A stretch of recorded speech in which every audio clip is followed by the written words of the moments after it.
د ټیکټاکرانو خلاف د کے پی کے پولیس په اکشن کې راغلی دی. د کے پی کے پولیس چې تر اوسه پورې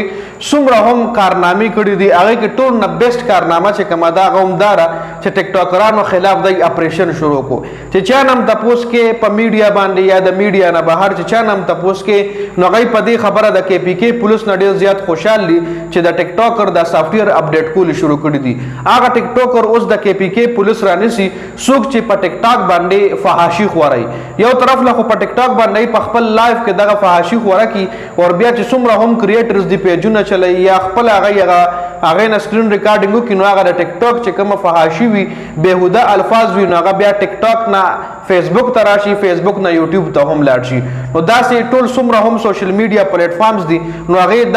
دغه ویډیوز نه دا ټول هر څه چې کوم دی ډک شي. نو بیا که ته خپل ماشوم د ټیک ټاک نه منع کړې نو هغه ګندګیري هغوی له فیسبوک له راشي که د فیسبوک نه منع کړې نو هغه ګندګیري هغوی له یوټیوب له راشي. نو ټول نه بیسټ ټپ د کے پی کے د پولیسو چې خلک اپریشیټ کوي نو هغه د ټیک ټاکر خلاف دغه اپریشن دی. ټول نه پهله دا اپریشن د مردان ډي ایس پي صاحب چې کوم په هغه باندې ما یو کمپلیټ ویلاګ جوړ کړی و. ټول نه ډومبنی سټپ هغه اوچت کو چې هغې نه پس په پېښور کې هم د ټیک ټاکرانو ګرفتاریانې شوي دي په ډسټرکټ سوابي کې هم شوي دي. د کے پی کے مختلف ضلعو کې دغه ټیک ټاکران اریسټ شوي دي او باقاعده د هغوی دا سافټویر اپډیټ کېدو ویډیوز هم بیا راغلي دي چې هغوی خپله دا ټیک ټاکرانو خپله دا خبره کړې ده چې موږ د دې نه توبه وویښکه موږ له مطلب د کے پی کے پولیس هغوی له چې کوم مطلب د هغوی په سافټویر اپډیټ په نه وایو ځکه هسې نه دی پرې خفه شي چونکې موږ خو اکثر داسې ویډیوز جوړو چې د چا دل ازاري ترې ونه شي. دی له به بار بار مونږ وی چې دې نه کلار شئ که چېرې تاسو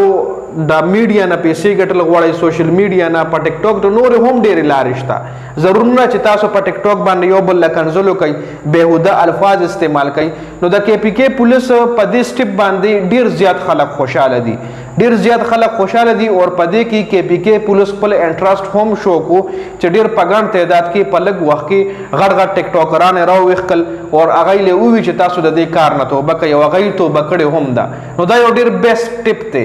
دا د دې په وجه باندې چې کوم زموږ نوجوان کول هغوی خرابېدل هغوی په داسې خرابېدل چې هلکان وو نو هغوی به د دغه ټیک ټاکر نه امپریس کېدل که جینکۍ وي نو جینکۍ هم پکې راوتي دی به امپریس کېدل نو هغوی به هم غوښتل چې مونږ راشو لایو هغوی هم دې طرف له اټریکټ کېدل.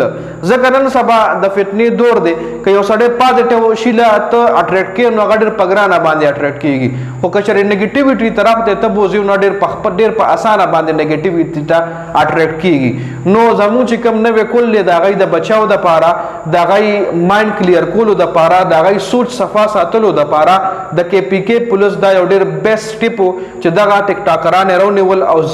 زما ریکویسټ دی له دا دی چې تاسو ښه پراپر چیک اپ په دې باندې ساتئ څنګه د پولیس دننه هم د خپل میډیا ټیم وي نو میډیا ټیم اکټیویټ کول پکار دی او اکټیویټ هم دی او هغوی له ټاسک ورکول پکار دی چې تاسو نور څه مه کوئ او تاسو دغه بېهوده خلک رانیسئ دغه بېهوده خلک تاسو نشاندهي کوئ او هغې نه پس بیا باقاعده د هغوی خلاف اپریشن کېږي هغوی اریسټ کېږي په هغوی اف آی آر کېږي د هغوی سافټویر اپډیټ کېږي. نو دا یو ډېر بیسټ سټپ و چې ډېرو زیاتو خلکو خوښ کړو او که تاسو چېرې وګورئ نو دغه سافټویر نه ښکته دغه د کے پی کے پولیس له ډېر خلک دعاګانې کوي ډېر خلک په دې ډېر زیات خوشحال دي چې دیز از ا ویری بیسټ ټپ چې دا ډېر مخکې ایښتل پکار و. خیر ستاسو دې حوالې سره څه رایه ده کمنټ لازمي وکړئ.